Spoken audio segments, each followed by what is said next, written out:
Livro Lições para o Viver Cristão. Tema: a importância de ler a Bíblia. Página 113. Ler a Bíblia. Todo cristão deve ler a Bíblia, porque ela é inspirada por Deus e útil para o ensino, para a repreensão, para a correção, para a educação na justiça. Segunda Timóteo 3,16. Ela nos mostra muitas coisas que Deus fez por nós e a maneira como conduziu os homens no passado. Se quisermos conhecer as riquezas e vastidão da provisão de Deus para nós, precisamos ler a Bíblia. Se quisermos saber como Deus guia o homem passo a passo, também precisamos ler a Bíblia. O falar de Deus ao homem hoje está baseado no que ele já falou no passado. Deus raramente fala algo que já não tenha falado na Bíblia. Embora alguém possa estar bastante avançado na trajetória espiritual, a revelação de Deus a ele ainda estará restrita às suas palavras que estão na Bíblia. Portanto, o falar de Deus hoje é meramente repetição de sua própria palavra. Se alguém não sabe o que Deus falou no passado, será difícil receber a sua revelação no presente, porque lhe falta a base do falar de Deus. Além disso, se Deus quiser falar algo aos outros por meio de nós, também o fará baseado naquilo que falou no passado. Se não sabemos o que Deus disse no passado, Ele não pode falar aos outros por meio de nós, e aos seus olhos, nós somos inúteis. Por isso, devemos deixar a palavra de Deus habitar ricamente em nós. Dessa forma, conheceremos os seus caminhos no passado e ouviremos o seu falar atual. Somente assim é que Deus nos usará para falar aos outros. A Bíblia é um grande livro, é uma obra monumental. Mesmo se dedicássemos toda a vida a estudá-la, somente tocaríamos parte de suas riquezas. É impossível entender a Bíblia sem despender tempo para estudá-la. Cada jovem cristão deve empenhar-se em laborar na palavra de Deus, para que à medida que os anos avançam, ele possa nutrir-se e suprir outros com as riquezas da palavra. Qualquer pessoa que queira conhecer a Deus deve estudar a sua palavra de maneira séria. E cada cristão deve perceber a importância de ler a palavra de Deus desde o início da vida cristã.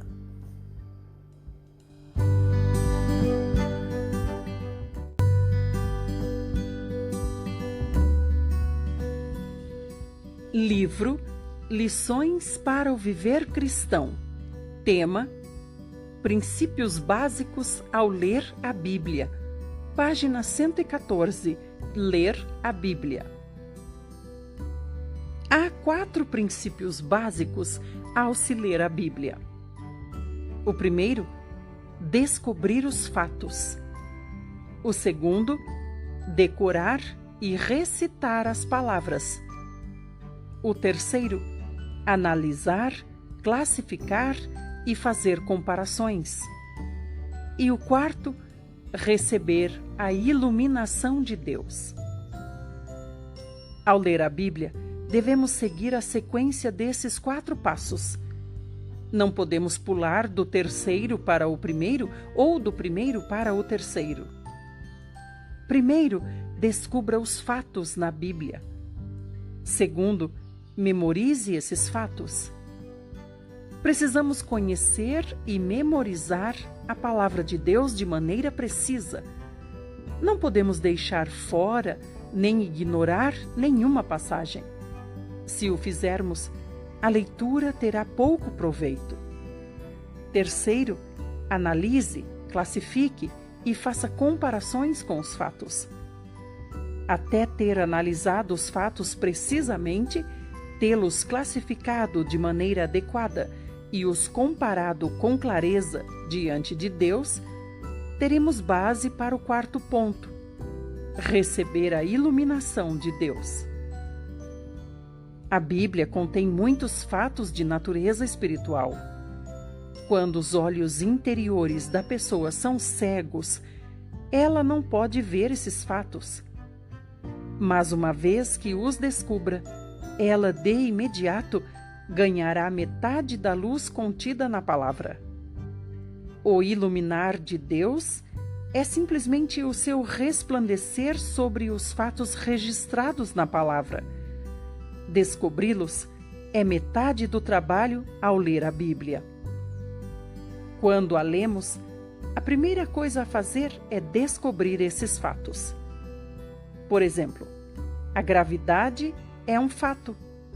A lei da gravidade existia muito antes de Newton, contudo, por milhares de anos, ninguém a descobriu.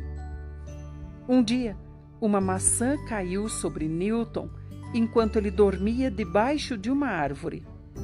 Através disso, ele descobriu a lei da gravidade. Não há dúvida a respeito da existência de fatos. A questão é se eles foram ou não descobertos. Por exemplo, a Bíblia menciona algo em alguns lugares e não em outros. Num lugar, determinada questão é mencionada, enquanto em outro é omitida. Em um lugar, algo é dito de uma forma e em outro de forma diferente. A mesma palavra pode estar no plural em um lugar e no singular em outro. Às vezes, a Bíblia enfatiza o nome do Senhor e outras vezes enfatiza o nome de um homem. A cronologia é claramente mencionada em alguns lugares, mas totalmente omitida e aparentemente negligenciada em outros. Tudo isso são fatos. Uma pessoa que lê a Bíblia de forma adequada certamente é cuidadosa diante de Deus. Não é desleixada nem confusa. Nenhum tio ou i da Bíblia pode ser alterado. Como a palavra de Deus o diz, assim é. No momento que ela é revelada, você deve saber qual é a sua ênfase. Muitas pessoas são bem descuidadas, ouvem as palavras dos homens descuidadamente e leem a palavra de Deus descuidadamente. Não percebem o que a palavra de Deus enfatiza e desconhecem as profundezas dela. A primeira coisa a fazer é descobrir os fatos. Depois, temos de memorizar, analisar, classificar e comparar os fatos. Somente então receberemos luz do Senhor. Assim, ganharemos suprimento e também supriremos os outros. Receberemos nutrição e também nutriremos os outros. Darei aqui uma ilustração simples. Ao ler a Bíblia cuidadosamente, encontraremos as seguintes expressões neotestamentárias: no Senhor, em Cristo Jesus, etc. Nunca encontraremos em Jesus ou em Jesus Cristo. Somente em Cristo Jesus e não em Jesus Cristo. Esses são fatos. Temos de memorizá-los e anotá-los um a um. Procure onde diz no Senhor e veja qual é o contexto. Procure onde diz em Cristo e veja o contexto. Procure também onde diz em Cristo Jesus e veja o contexto. Se soubermos todas essas porções de cor, poderemos compará-las. Por que diz em Cristo em determinada situação em vez de em Jesus? Porque num lugar diz em Cristo Jesus e não em Jesus Cristo? Por que a Bíblia nunca diz em Jesus ou em Jesus Cristo. Qual é a razão disso? Quando analisarmos e compararmos as Escrituras dessa forma, buscando que Deus nos ilumine, veremos algo. Quando a luz vem, tudo se torna muito claro. Jesus é o nome dado ao Senhor enquanto estava na terra. Cristo é o nome dado a ele após a ressurreição, quando Deus o ungiu. Deus o fez Senhor e Cristo. Você se lembra dessas palavras em Atos 2? Cristo é o nome dado a ele em ressurreição. Ao ler em Romanos, encontramos as palavras Cristo Jesus, que significam que o Cristo hoje é o próprio Jesus que estava na terra no passado. Cristo Jesus é seu nome hoje. Isso significa que Cristo hoje é o próprio Jesus na terra antes. O seu nome antes da ressurreição era Jesus Cristo. Esse nome indica que Jesus um dia seria o Cristo. Jesus era o seu nome quando vivia na terra como homem. Essas duas expressões, Cristo ter sido Jesus e Jesus finalmente se ter tornado Cristo, significam duas coisas diferentes. Além disso, só podemos estar em Cristo, não em Jesus. Só podemos estar no Senhor e em Cristo Jesus, não em Jesus Cristo. Quando o Senhor estava na terra, não podíamos estar nele. Se estivéssemos nele quando estava na terra, teríamos participado de sua cruz e redenção. Isso é contrário à verdade. Não temos parte em sua encarnação em Belém. Ele era o Filho unigênito de Deus e não temos parte nisso. Como então podemos estar em Cristo?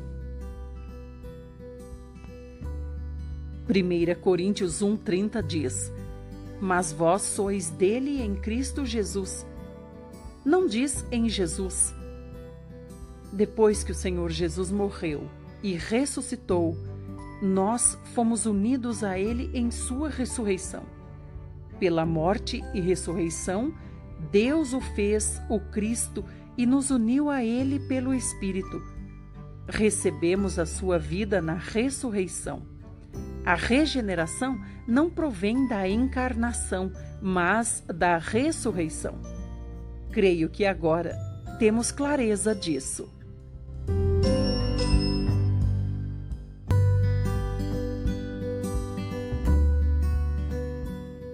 Livro Lições para o Viver Cristão. Tema: Princípios básicos ao ler a Bíblia. Página 116. Ler a Bíblia. Essa é a maneira de ler a Bíblia. É assim que a estudamos. Primeiro, descubra os fatos. Depois, memorize, analise, classifique e compare esses fatos. Então ore ao Senhor e espere nele. Ele vai iluminá-lo e dar-lhe visão. Esses são os 4 princípios que devemos observar ao ler a Bíblia. Não podemos omitir nenhum deles. Vamos ver outro exemplo. Considere a palavra sobre a vinda do Espírito Santo em João 14 e 15. Ao ler essas passagens, devemos prestar atenção à promessa do Senhor Jesus e descobrir se há alguns fatos especiais relacionados a ela. João 14, de 16 a 20, diz: E eu rogarei ao Pai, e ele vos dará outro Consolador, a fim de que esteja para sempre convosco. O Espírito da verdade, que o mundo não pode receber, porque não no vê, nem o conhece. Vós o conheceis, porque ele habita convosco e estará em vós. Não vos deixarei órfãos, voltarei para vós outros. Ainda por um pouco, e o mundo não me verá mais. Vós, porém, me vereis, porque eu vivo, vós também vivereis. Naquele dia, vós conhecereis que eu estou em meu Pai, e vós em mim, e eu em vós. Que fatos podemos descobrir aqui?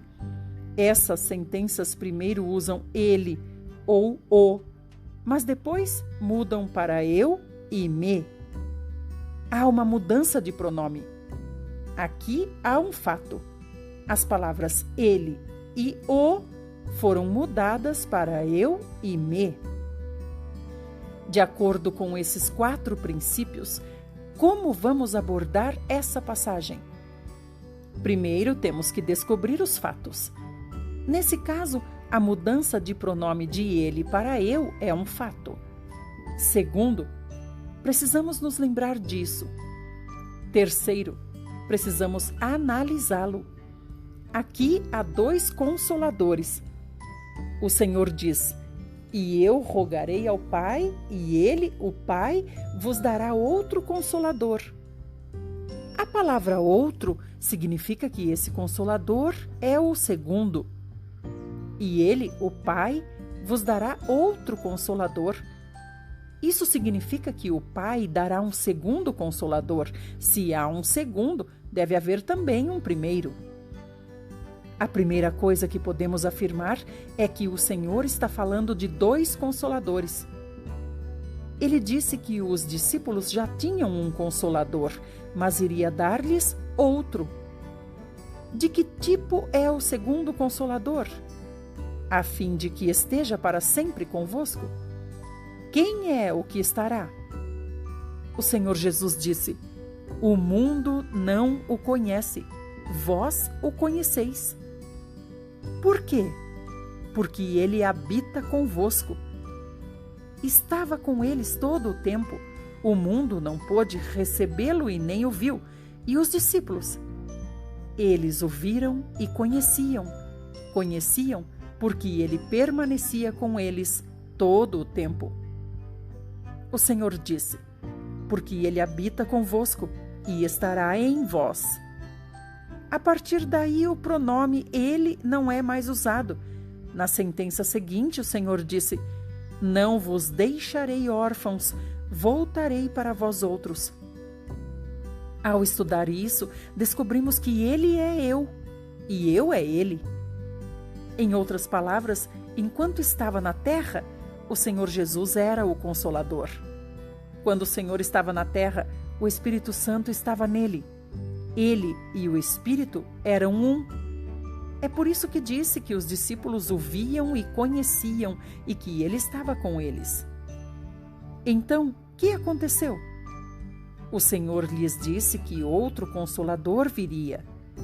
Ele lhes disse que depois da morte e ressurreição, voltaria a eles e que Deus lhes daria o Espírito Santo. Mas como isso aconteceria? O próprio Senhor voltaria a eles novamente no Espírito Santo. Não os deixaria órfãos.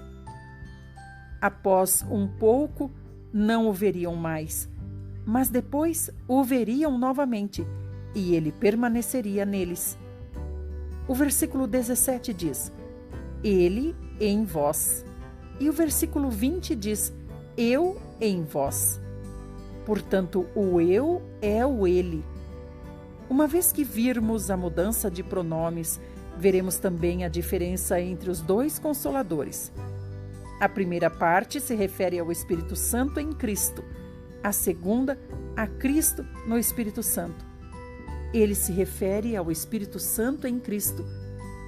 Eu se refere a Cristo no Espírito Santo. Quem é o Espírito Santo? É o Senhor Jesus em outra forma.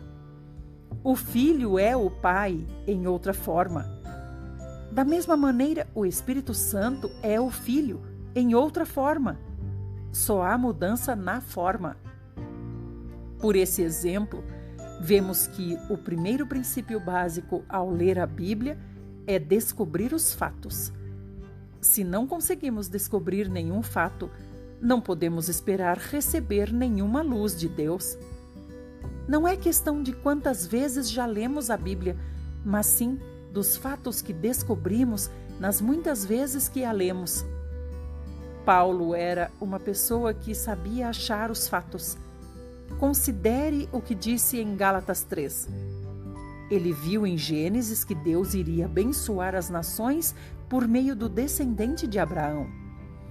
Deus usou a palavra descendente no singular, não no plural. Isso se refere a Cristo.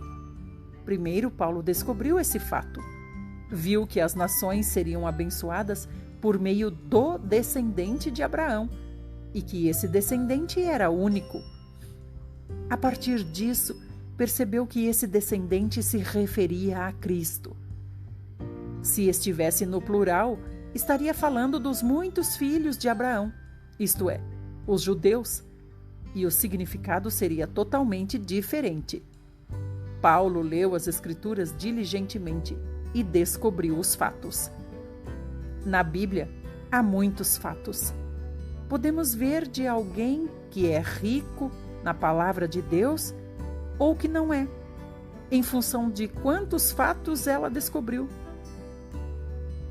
Quanto mais fatos a pessoa descobrir, mais rica ela se torna. Se não consegue descobrir nenhum fato, e se a Bíblia, de maneira apressada e desatenta, é a forma que ela lê, não irá entender muito. Ao ler a Bíblia, precisamos aprender a descobrir os fatos. Depois, devemos memorizar, analisar e comparar esses fatos. Finalmente, devemos ajoelhar-nos diante de Deus e pedir luz.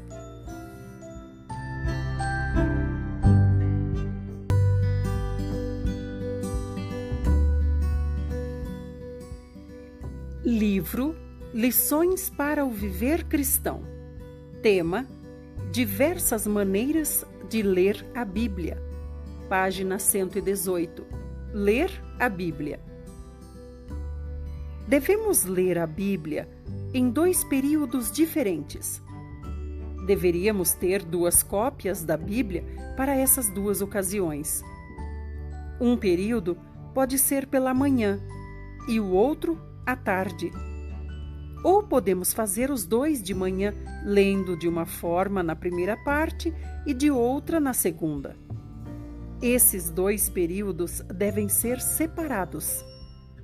De manhã, ou na primeira parte da leitura matinal, devemos meditar, louvar e orar enquanto lemos a palavra, misturando a leitura com meditação, louvor e oração.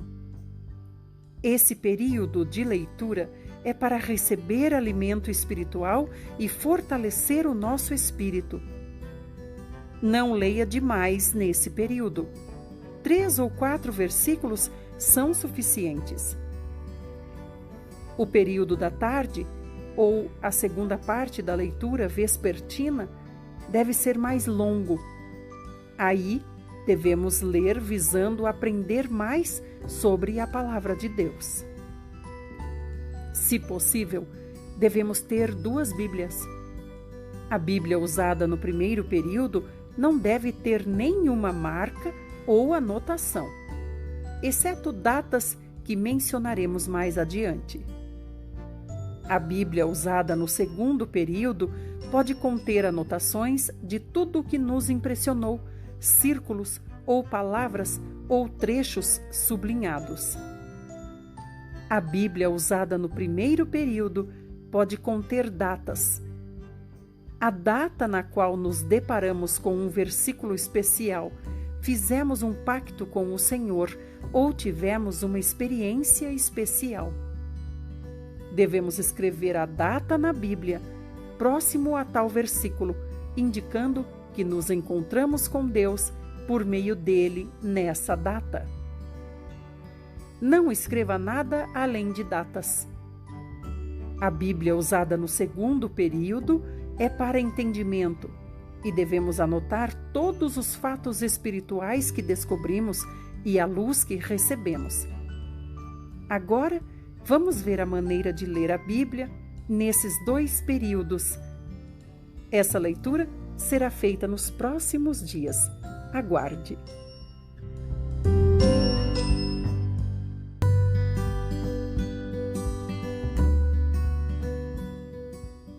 Livro Lições para o Viver Cristão. Tema: meditar na palavra no primeiro período. Página 119.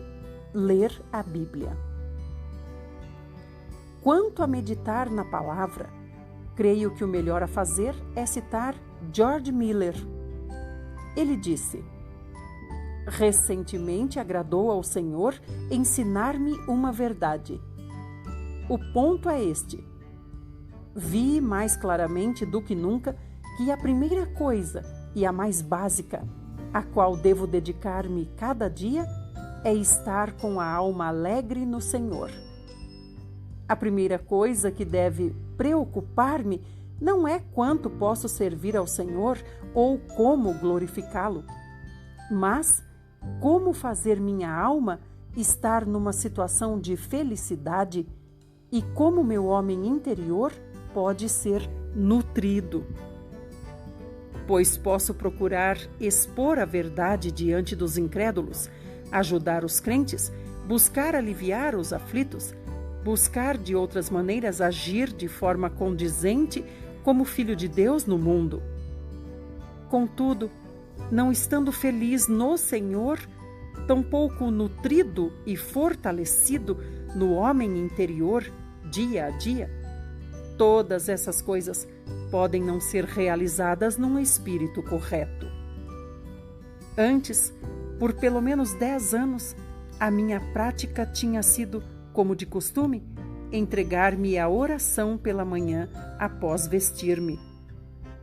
Agora vi que a coisa mais importante a fazer é dar-me a leitura da palavra de Deus e a meditação nela, para que assim o coração possa ser consolado, encorajado, admoestado, reprovado e instruído, e que por ela, enquanto nela medito, ele seja levado à experiência da comunhão com o Senhor. Comecei, portanto, a meditar na palavra a partir do início do Novo Testamento, cedo pela manhã. Então, após pedir com poucas palavras a bênção do Senhor sobre a sua preciosa palavra, a primeira coisa que fazia era meditar na palavra, esquadrinhando cada versículo com o propósito de ganhar bênção por meio dele, não visando o ministrar público da palavra, não para pregar sobre o que meditei, mas com o intuito de obter alimento para a minha alma. O resultado tem sido quase invariavelmente este, que após poucos minutos a alma é levada a confessar, dar graças, interceder ou suplicar. Assim que, embora não me tivesse entregado à oração, mas à meditação, contudo, isso se transformava quase imediatamente, mais ou menos, em oração. Então, após estar assim, por um tempo, confessando, intercedendo, suplicando ou dando graças, vou adiante para as próximas palavras ou para o próximo versículo, transformando tudo ao avançar em oração por mim ou por outros, conforme a palavra me conduz. Mas o objetivo da meditação continua sendo manter diante de mim esse alimento para a minha alma. O resultado disso é que há sempre bastante confissão, ações de graça, súplicas ou intercessões misturados com a meditação. E o homem interior é nutrido e fortalecido. E na hora do café da manhã, com raras exceções, estou com o coração em paz e também alegre. Assim também aprouve ao Senhor mostrar-me que logo em seguida ou mais tarde eu me tornava alimento para as outras pessoas, embora não me tivesse entregue à meditação visando o ministrar público da palavra, mas o benefício do próprio homem interior, a mim, E agora, uma vez que Deus me ensinou esse ponto, está bem claro para mim que a primeira coisa que um filho de Deus deve fazer, manhã após manhã, é obter alimento para si, para o homem interior. Assim como o homem exterior não consegue trabalhar por muito tempo sem se ter alimentado, e como essa é uma das primeiras coisas que fazemos pela manhã, o mesmo se aplica também ao nosso homem interior. Podemos ver, então, que devemos alimentar-nos. Agora, qual é a comida para esse homem interior? Não é a oração, é a palavra de Deus. E aqui, novamente, gostaríamos de enfatizar que não é simplesmente ler a palavra de Deus, ou seja, ler a Bíblia, de maneira que apenas passe pela mente, assim como a água corre pelo cano, mas considerar o que estamos lendo, ponderar sobre o que lemos e aplicá-lo ao nosso coração. Quando oramos, falamos com Deus. Porém, para que a oração continue por mais tempo sem se tornar formal, geralmente requer de nós certa força ou desejo piedoso. O momento, portanto, quando esse exercício da alma pode ser feito com mais eficácia, é depois que o homem interior tenha sido nutrido pela meditação da palavra de Deus. Onde encontramos nosso Pai nos falando, encorajando, confortando, instruindo, humilhando e provando, reprovando. Podemos então meditar eficazmente com a bênção de Deus, embora sejamos sempre tão fracos espiritualmente. Na verdade, quanto mais fracos, mais necessitamos de meditação para fortalecer o nosso homem interior. Assim, há muito menos que temer quanto a vagar na mente do que se formos orar sem ter tido esse tempo prévio de meditação. Insisto tanto nesse ponto devido ao imenso proveito e refrigério espiritual que eu mesmo recebi disso, e afetuosa e solenemente encorajo todos os crentes a ponderar sobre essa questão. Pela bênção divina, atribuo a essa prática a ajuda e força que recebi de Deus para passar em paz pelas tribulações mais profundas, de várias formas, como eu nunca tivera antes. E agora, tendo experimentado essa maneira por mais de 14 anos, posso plenamente, no temor de Deus, recomendá-la a vocês. Quão diferente é o serviço, as tribulações, as tentações do dia que nos sobrevêm, quando a alma é refrigerada e alegrada logo cedo pela manhã, do que quando não há preparação espiritual. Meus queridos irmãos e minhas queridas irmãs, que ensino magnífico é esse que acabamos de receber.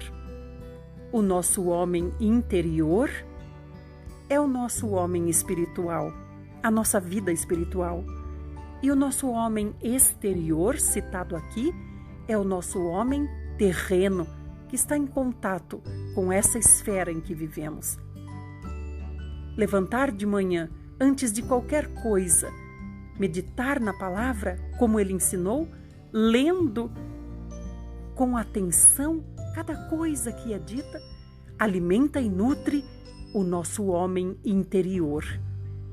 Nos alegra, aformoseia o nosso rosto e logo que saímos durante o dia, estamos ministrando essa mesma bênção também aos outros.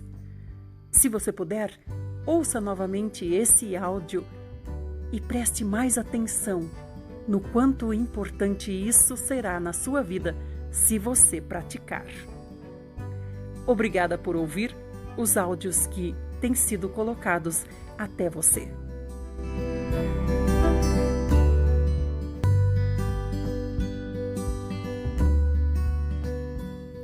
Livro Lições para o Viver Cristão. Tema: Leitura geral durante o segundo período. Página 121. Ler a Bíblia. Um recém-convertido não deve dedicar-se à pesquisa intensa da Bíblia por pelo menos 6 meses, porque ainda não está familiarizado com ela como um todo. Deve antes gastar alguns meses lendo-a toda e ir familiarizando-se com ela de maneira geral. Depois, então, poderá iniciar um estudo sério sobre ela. Ao familiarizar-se com a Bíblia, deve ler todo o livro, capítulo por capítulo, consecutivamente, várias vezes. A melhor maneira é definir a quantidade de capítulos do Antigo e do Novo Testamento a ler cada dia. A leitura não deve ser nem muito rápida, nem muito lenta. Deve ser regular, contínua e de caráter geral. George Miller leu o Antigo e o Novo Testamento 100 vezes na vida. Aqueles que receberam o Senhor recentemente devem aprender a ler a Bíblia e se lembrar do número de vezes que a leram. É bom escrever uma carta avisando um irmão mais velho quando você terminar de ler todo o Novo Testamento pela primeira vez. Também é bom deixar uma folha em branco dentro da Bíblia para anotar o número de vezes que você a ler. Anote a data e o lugar onde você terminou de lê-la a primeira vez, a segunda vez, etc. Cada vez que terminar de ler a Bíblia, você deve anotar quando e onde foi. Identifique claramente se foi apenas o Antigo ou apenas o Novo Testamento que concluiu. Espero que, como o Sr. Miller, você leia toda a Bíblia 100 vezes na vida. Se alguém quer ler a Bíblia 100 vezes, supondo que viva 50 anos como cristão, teria que lê-la pelo menos 2 vezes por ano. Agora, você pode ver por que precisa gastar bastante tempo para ler a Bíblia. O princípio ao ler a Bíblia é ir de capítulo em capítulo repetidas vezes. Os que são mais avançados no Senhor devem atentar na maneira como os recém-convertidos leem a Bíblia. Às vezes, é bom verificar as datas anotadas em suas Bíblias, para ver quantos capítulos leem por dia e descobrir a cada semana onde estão lendo. Todos devemos dar atenção a esse trabalho e não devemos afrouxar. Devemos lembrar aqueles que estão progredindo muito devagar. Meio ano já se passou, por que ainda não terminou de ler o Novo Testamento, nem sequer uma vez? Se alguém lê a Bíblia da forma mencionada acima, após algum tempo, o conhecimento bíblico irá aumentar. Se possível, deve-se memorizar 1 ou 2 versículos por dia. No início, talvez, tenha de se esforçar um pouco para fazê-lo. Pode parecer algo muito enfadonho, mas, após algum tempo, os benefícios vão aparecer.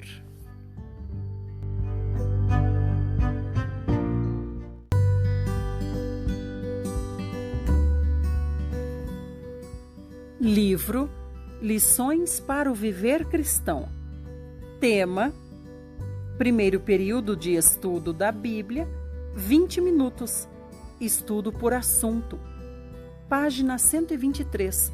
Ler a Bíblia. A experiência de algumas pessoas mostra que 1 hora de estudo pode ser dividida em 4 sessões.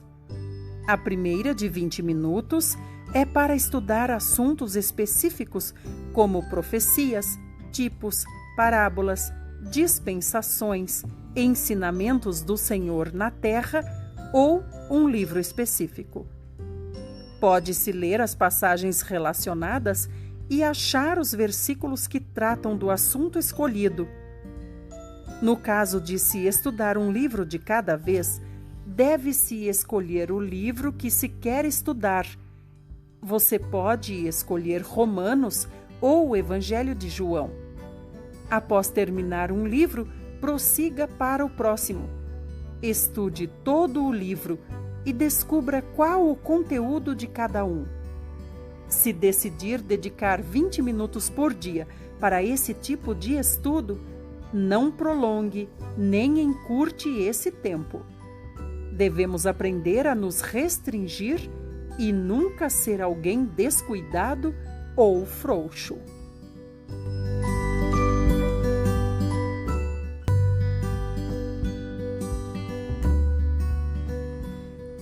Livro Lições para o Viver Cristão.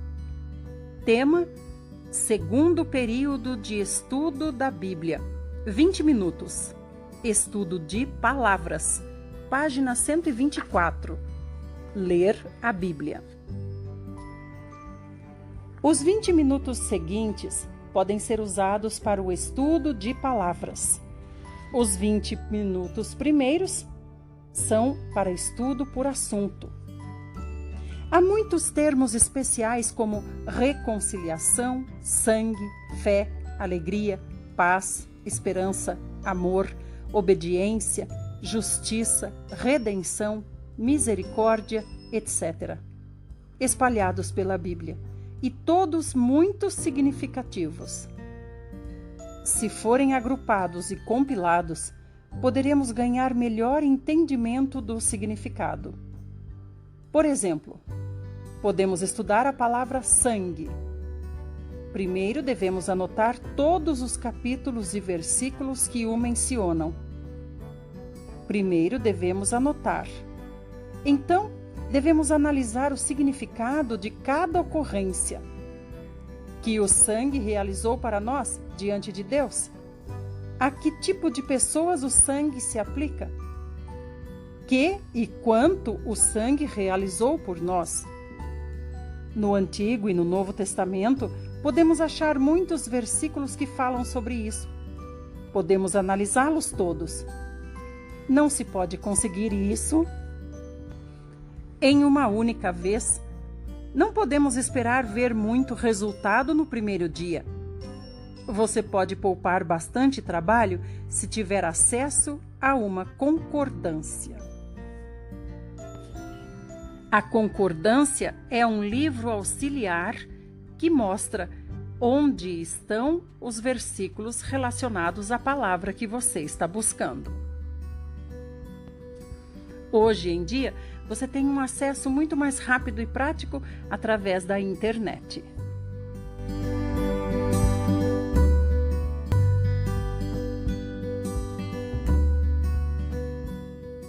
Livro Lições para o Viver Cristão. Tema: terceiro período de estudo da Palavra de Deus por dia. 10 minutos. Coletar informações. Página 124. Ler a Bíblia. O primeiro período leva 20 minutos. O segundo período, 20 minutos. E agora, vamos saber como é o terceiro período, de 10 minutos. Nesse período, você deve e pode selecionar tópicos específicos e gastar esses 10 minutos somente coletando informações a respeito deles. Há muitos tópicos na Bíblia, tais como criação, o homem, pecado, salvação, arrependimento, o Espírito Santo, regeneração, santificação, justificação, perdão, liberdade, o corpo de Cristo, a vinda do Senhor, o juízo, o reino, a eternidade, etc. Você pode escolher certos tópicos e então reunir informações sobre eles na Bíblia. O máximo que podemos administrar de cada vez são 5 tópicos. Se você tiver mais de 5, haverá muitas pistas e será difícil administrá-las todas de uma vez. Não colete dados para um só tópico. Isso gasta muito tempo. Podemos encontrar material para mais de um tópico em um capítulo. Por exemplo, você pode estar estudando sobre o Espírito Santo. Porém, o capítulo em que está no momento pode não ter nada sobre o Espírito Santo, mas certamente encontrará outros tópicos no mesmo capítulo. Não é má ideia coletar informações sobre 2, 3, 4 ou 5 tópicos ao mesmo tempo, mas não pegue mais do que 5 de cada vez. Cada tópico exigirá certo tempo para que o estudo seja finalizado. Cada dia você deve adicionar mais material ao estudo. Escreva todos os versículos que juntou e, a partir daí, escreva as principais palavras e significados de cada trecho. É inútil anotar apenas as referências. Você deve saber o que os versículos dizem. Suponha que esteja estudando o Espírito Santo em Efésios.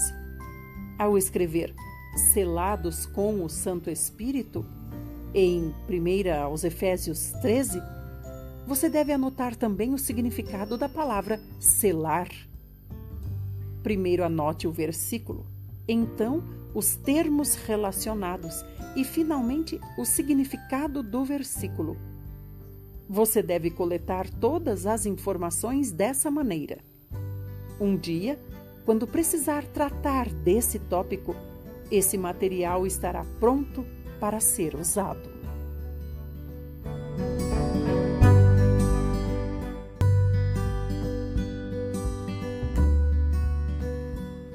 Livro Lições para o Viver Cristão.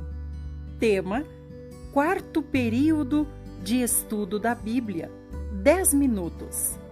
Parafrasear. O primeiro período é de 20 minutos e é estudo por assunto. O segundo período, também de 20 minutos, é estudo de palavras. O terceiro período, já agora de 10 minutos, é coletar informações. E o quarto período que vamos falar hoje, de 10 minutos, é parafrasear. Os 10 minutos finais podem ser usados para parafrasear a Bíblia. Esse exercício é muito útil. Parafrasear a Bíblia nos leva a ver uma passagem sob novo ângulo. Parafraseando a Bíblia com palavras simples, expressamos uma passagem de forma que se possa entendê-la imediatamente. Por exemplo, digamos que você esteja realizando um estudo capítulo por capítulo do livro de Romanos. Se um adolescente disser: "Li as palavras de Paulo em Romanos, mas não consigo entender nada", você deve descobrir algumas maneiras de lhe explicar esse livro usando as suas próprias palavras.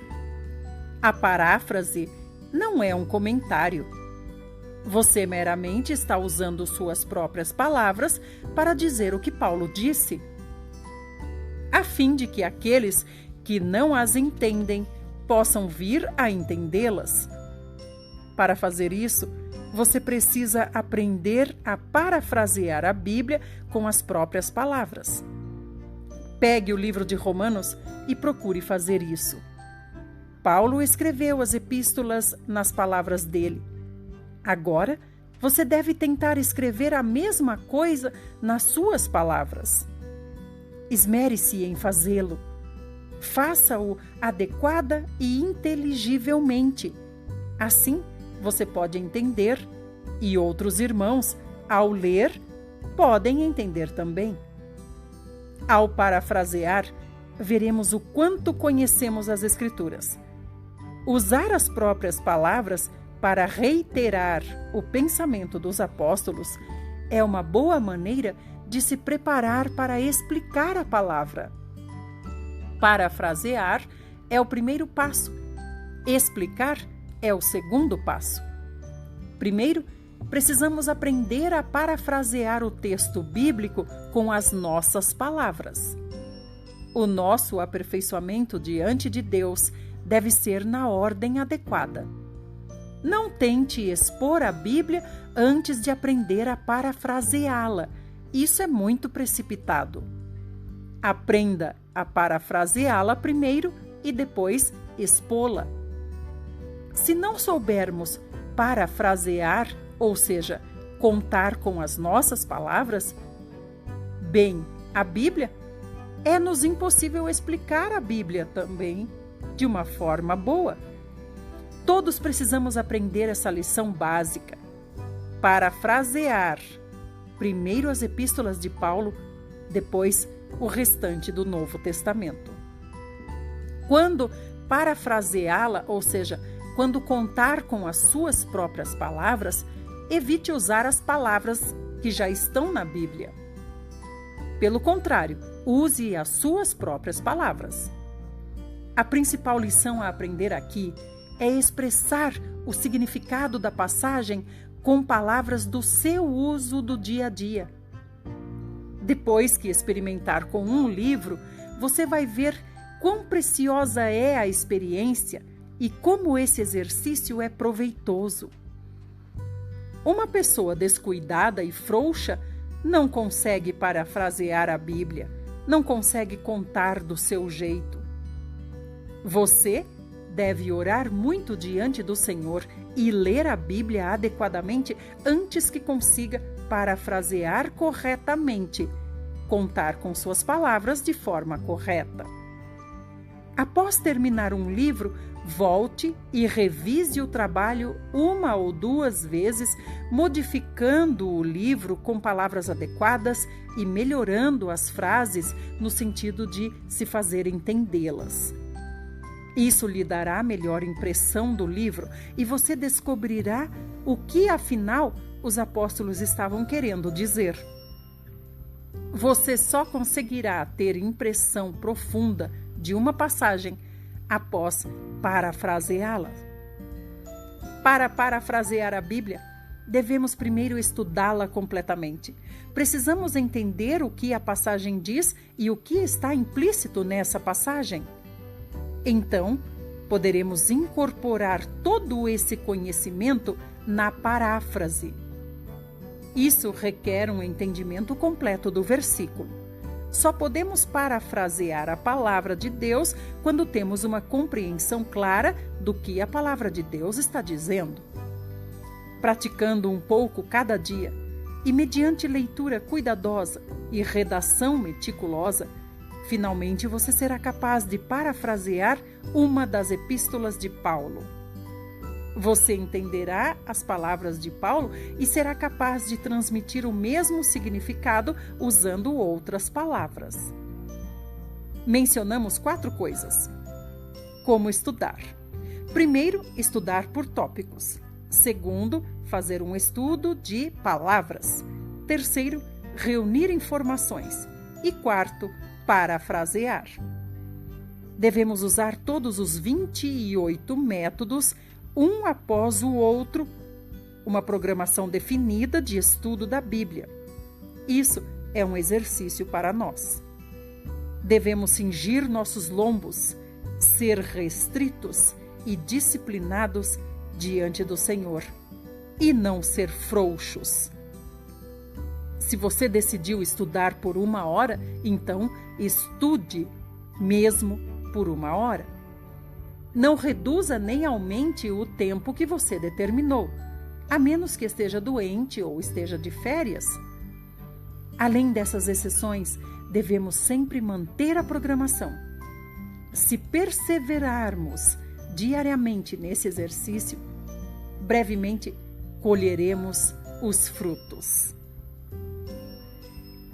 Meus queridos irmãos, eu gostaria de acrescentar aqui o meu testemunho da minha experiência. Para parafrasear um versículo, Eu gosto muito de procurar o significado das palavras no dicionário. Assim, eu consigo dizer essa frase, ou seja, esse versículo, com palavras diferentes e fica mais fácil de compreender e poder explicar depois para as pessoas da minha maneira, com as minhas palavras. Obrigada por estar aqui ouvindo atentamente todos os dias. Esse livro é de um autor muito importante, Watchman Nee, que foi um grande homem de Deus na China, nos idos anos de 1940, mais ou menos.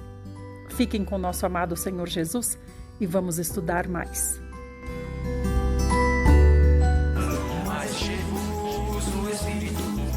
Enchei-vos no Espírito, falando entre vós com salmos,